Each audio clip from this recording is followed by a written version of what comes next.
नमस्ते बच्चों, संस्कृत की ऑनलाइन क्लासों में आपका पुनः एक बार स्वागत। तो बच्चों, अपन श्रीमद् भागवत गीता के अंतर्गत कि किस प्रकार भगवान कृष्ण अर्जुन को समझाने का प्रयास कर रहे हैं, उसी श्रृंखला में आगे बढ़ते हुए अगले पद्य की ओर बढ़ते हैं। तो भगवान बता रहे हैं, मात्रा स्पर्शास्तु कौन्तेये शीतोषण सुख दुःखदा आगमापायिनो नित्या स्थान्ति तिक्षिष्व भारत। इसका अन्वय देखिए। कौन्तेय शीतोष्ण सुख दुःखदा मात्रा स्पर्शः तु आगमापायिनः अनित्या अतः भारत तान तितिक्षस्व। इसका शब्द से अर्थ देखिए बच्चों। कौन्तेय यानी हे कुंती पुत्र अर्जुन, शीतोषण सुख दुःखदा सर्दी गर्मी तथा सुख दुख को देने वाले, मात्रा स्पर्शाः इंद्रियों और विषयों के संयोग तू यानी तो, आगमापायिनः उत्पन्न होने वाले और नष्ट होने वाले हैं, अर्थात क्षण भंगुर है। अनित्यः अनित्य है। इसलिए भारत हे भरत वंश में उत्पन्न अर्जुन, तान उन इंद्रियों और विषयों के संयोग को तितिक्षस्व सहन करो। भगवान बता रहे हैं कि हे कुंती पुत्र अर्जुन, सर्दी गर्मी तथा सुख दुख को देने वाले इंद्रियों और विषयों के संयोग तो उत्पन्न होने वाले और नष्ट रहने वाले हैं, वे सदा रहने वाले नहीं है, वे अनित्य हैं। तो जब इंद्रियों और विषयों के संयोग अनित्य हैं, तो हे भरत वंश में उत्पन्न अर्जुन, आप उनको सहन करना सीखिए, क्योंकि जिन चीजों के बारे में आप व्याकुल या चिंतित हो रहे हैं, वे सदा रहने वाली नहीं है। अगले पद्य की ओर बढ़ते हैं इसी श्रृंखला में।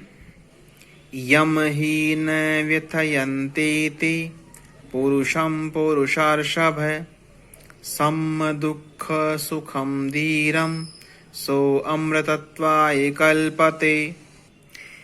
इसका अन्वय देखिए। ही पुरुषार्षभ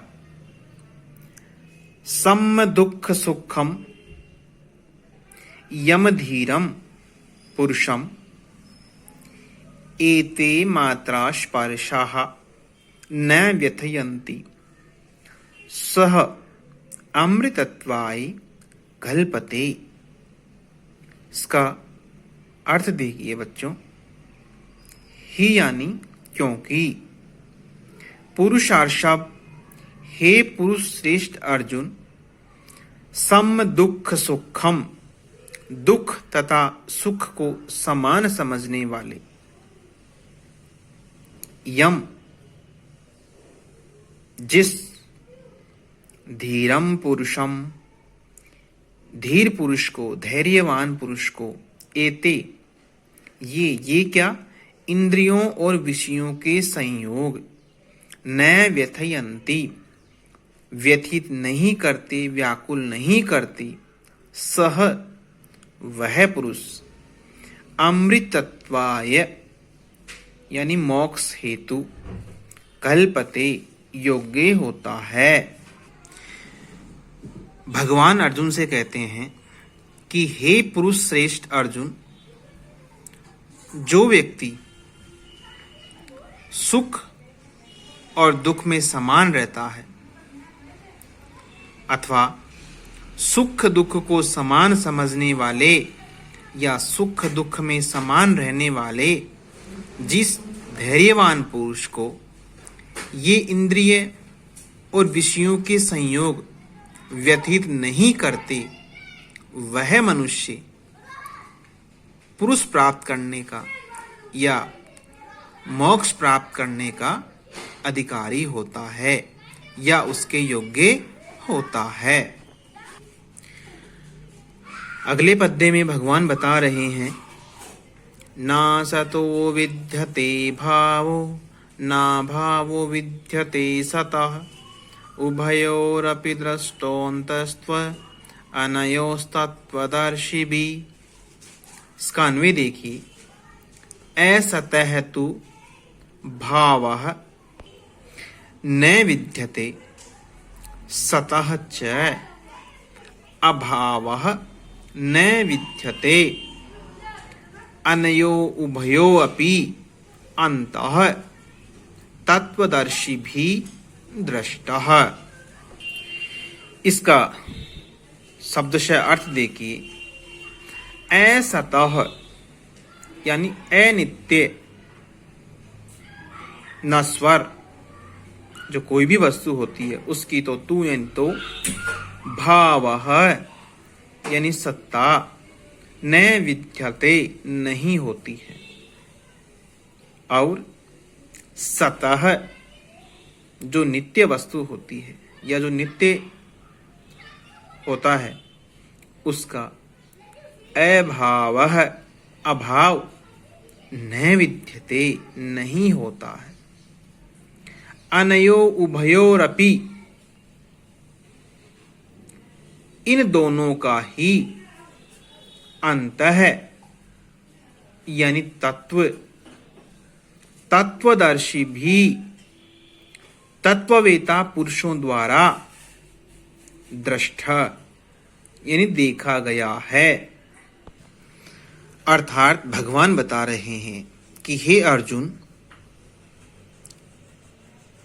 असत की तो सत्ता नहीं होती और सत वस्तु का अभाव नहीं होता, या यूं कहें कि जो अनित्य वस्तु होती है वो तो अनित्य रहती है, वो कभी भी नित्य नहीं हो सकती। अर्थात अनित्य वस्तु की तो सत्ता कदापि नहीं रहती, और जो सत्य या नित्य या अविनाशी कोई वस्तु होती है तो किसी भी काल में उसका अभाव नहीं होता। और इन दोनों ही चीजों का, इन दोनों किन चीजों का, कि असत की तो सत्ता नहीं और सत का अभाव नहीं, इन दोनों ही चीजों का तत्व या वास्तविकता तत्वज्ञानी पुरुषों के द्वारा देखा गया है। इसलिए हे अर्जुन, आप भी शोक करना बंद करिए और युद्ध हेतु तैयार होइए। बच्चों, अपन ने जो उपयुक्त तीनों पद्य पढ़े, ये तीनों अनुष्टुप छंद में हैं।